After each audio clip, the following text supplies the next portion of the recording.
2.5 வயது பெண் குழந்தையை கடித்து குதறிய வெறிநாய் மருத்துவமனையில் அனுமதிக்கப்பட்டு குழந்தைக்கு பிளாஸ்டிக் சர்ஜரி. சென்னை அம்பத்தூர் 7வது மண்டலத்துக்கு உட்பட்ட அண்ணா நகர் ஜீவன் பீமா நகர் அடுக்குமாடி குடியிருப்பில் வாடகைக்கு வசிப்பவர் தங்கபாண்டி.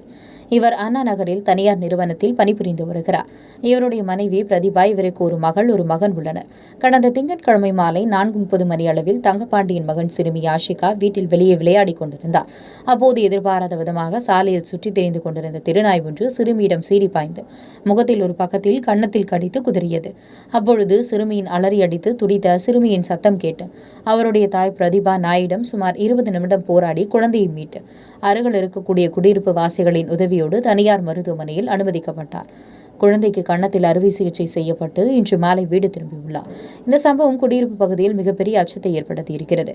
பள்ளிகள் திறப்பதற்கு முன்னதாகவே சாலையில் சுற்றித் திரியக்கூடிய தெருநாய்களை அம்பத்தூர் 7வது மண்டல அதிகாரிகள் விரைந்து ஊழியர்களை வைத்து பிடித்து பொதுமக்களை அச்சத்தை போக்க வேண்டும் என சிறுமியின் குடும்பத்தினர் மற்றும் அப்பகுதி மக்கள் கோரிக்கை வைத்துள்ளனர்.